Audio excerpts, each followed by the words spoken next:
بسم اللہ الرحمن الرحیم۔ تمام دیکھنے اور سننے والوں کو السلام علیکم۔ ناظرین، بیان کیا جاتا ہے کہ بنی اسرائیل میں ایک شخص تھا جس کی بیوی نہایت حسین تھی، جس پر وہ اسرائیلی فدا تھا۔ جب اس عورت کا انتقال ہو گیا تو اس اسرائیلی کو بڑا غم ہوا اور ایک مدت تک وہ اس عورت کی قبر پر بیٹھا روتا رہا۔ اتفاقاً حضرت عیسیٰ علیہ السلام کا ادھر سے گزر ہوا تو انہوں نے اس اسرائیلی کو پریشان حال دیکھ کر اس کا سبب معلوم کیا۔ جب اسرائیلی نے اپنا واقعہ بیان کیا تو حضرت عیسیٰ علیہ السلام نے دریافت فرمایا، کیا تو چاہتا ہے کہ میں اس کو تیرے لیے زندہ کر دوں؟ اس نے عرض کیا کہ ہاں حضور، میں یہی چاہتا ہوں۔ جب حضرت عیسیٰ علیہ السلام نے اس قبر کے مردے کو آواز دی تو قبر سے ایک حبشی غلام، جس کے ناک کے نتنوں، آنکھوں اور جسم کے دوسرے سوراخوں سے آگ کی لپٹیں اٹھ رہی تھی، حضرت عیسیٰ علیہ السلام کو دیکھتے ہی غلام نے کلمہ پڑھا کہ لا الہ الا اللہ عیسیٰ روح اللہ۔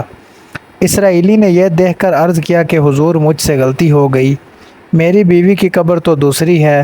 یہ سن کر حضرت عیسیٰ علیہ السلام نے حبشی کو حکم دیا کہ تم اپنی قبر میں واپس جاؤ۔ چنانچہ وہ مردہ ہو کر دوبارہ قبر میں واپس چلا گیا۔ پھر حضرت عیسیٰ علیہ السلام نے اس دوسری قبر کی جانب توجہ فرمائی اور حکم دیا کہ اے صاحب قبر، اللہ کے حکم سے زندہ ہو جا۔ چنانچہ قبر پھٹی اور اس سے ایک عورت سر سے گرد جھاڑتی ہوئی باہر آ گئی، جس کو دیکھ کر اسرائیلی بولا کہ یا روح اللہ، میری بیوی یہی ہے۔ اور حضرت عیسیٰ علیہ السلام کے حکم سے وہ اسرائیلی اپنی بیوی کو ہمراہ لے کر واپس ہونے لگا، مگر عرصہ سے جاگا ہوا تھا، اس لیے اس پر نیند کا غلبہ ہو گیا اور اس نے بیوی سے کہا کہ تیری قبر پر گریہ وزاری اور بیداری نے مجھے ہلاک کر دیا، اس لیے میں چاہتا ہوں کہ کچھ دیر آرام کر لوں۔ بیوی کہنے لگی کہ ہاں، آپ آرام کر لیجئے۔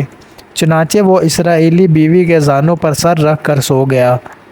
اتنے میں ایک گھوڑے پر سوار ایک شہزادے کا ادھر سے گزر ہوا جو اپنے زمانے کا یکتا حسین تھا، جس کو دیکھ کر شہزادی از خود فریفتہ ہو گئی اور اس کا دل قابو میں نہ رہا۔ اس نے شوہر کا سر زانوں سے نیچے رکھا اور فرط محبت اور عشق میں گرفتار ہو کر شہزادے کے سامنے جا کھڑی ہوئی۔ ادھر جیسے ہی شہزادے کی نظر اس پر پڑی، وہ بھی اس پر دیکھ کر فدا ہو گیا اور عورت کی خواہش پر اس کو اپنے گھوڑے پر بٹھا کر لے گیا۔ چنانچہ اس کے شوہر نے بیدار ہو کر جب اپنی بیوی کو نہ پایا تو نہایت پریشان ہوا اور اس کے ملنے کی تدبیر سوچنے لگا۔ سوچتے سوچتے آخر اس کے نشانے قدم پر چل کر اپنی بیوی کو تلاش کر لیا، جو شہزادے کے پاس پہنچ چکی تھی۔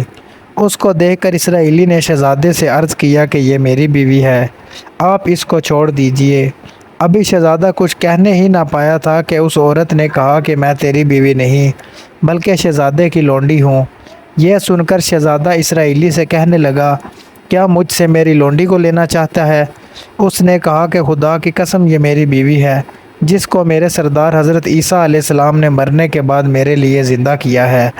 ابھی یہ گفتگو ہو رہی تھی کہ اتفاقاً حضرت عیسیٰ علیہ السلام بھی وہاں تشریف لے آئے، جن کو دیکھ کر اسرائیلی کہنے لگا کہ یا روح اللہ، کیا یہ میری وہ بیوی نہیں جس کو آپ نے میرے لیے زندہ کیا ہے؟ حضرت عیسیٰ علیہ السلام نے فرمایا کہ ہاں، یہ وہی ہے۔ یہ سن کر عورت کہنے لگی کہ یا روح اللہ، یہ شخص جھوٹا ہے، میں تو اس شہزادے کی لونڈی ہوں۔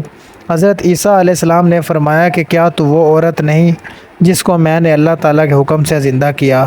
عورت نے کہا کہ یا روح اللہ، باخدا میں وہ نہیں ہوں۔ اس کے بعد حضرت عیسیٰ علیہ السلام نے فرمایا، جو جان خدا کے حکم سے میں نے تجھے دی ہے اس کو واپس کر دے۔ یہ سنتے ہی وہ عورت پھر مردہ ہو کر گر پڑی اور حضرت عیسیٰ علیہ السلام فرمانے لگے کہ جو شخص ایسے آدمی کو دیکھنا چاہے کہ جو کافر مرا تھا اور زندہ ہو کر ایمان لایا، تو وہ اس حبشی غلام کو دیکھ لے جو پھر ایمان کی حالت میں مرا ہے، اور جو کوئی ایسے شخص کو دیکھنا چاہے جو مومن مرا تھا پھر اللہ نے اس کو زندہ کیا اور وہ کافر ہو کر حالت کفر میں مر گیا، تو وہ اس عورت کو دیکھ لے۔ اس واقعے کو دیکھ کر اسرائیلی نے قسم کھائی کہ اب کبھی نکاح نہیں کروں گا، اور وہ میدانوں کی طرف نکل گیا جہاں اللہ تعالیٰ کی عبادت میں مصروف رہ کر اسے موت آ گئی۔ اللہ تعالیٰ اس پر رحم فرمائے۔ نبی اور رسول کے اقرار اور انکار کا نتیجہ اس حقائق سے ظاہر ہوتا ہے اور سبق ملتا ہے کہ کامیابی اپنے نبی کی اطاعت و محبت سے مل سکتی ہے۔ چنانچہ ہمیں بھی چاہیے کہ ہر حال میں اپنے نبی کی اطاعت کو سامنے رکھیں، نبی کریم صلی اللہ علیہ وآلہ وسلم کے طریقوں کو لازمی اپنایا جائے۔ اللہ تعالیٰ اس واقعے سے سبق حاصل کر کے عمل کرنے کی توفیق عطا فرمائے، آمین۔ ویڈیو اچھی لگی ہو تو چینل کو سبسکرائب ضرور کر دیں، شکریہ۔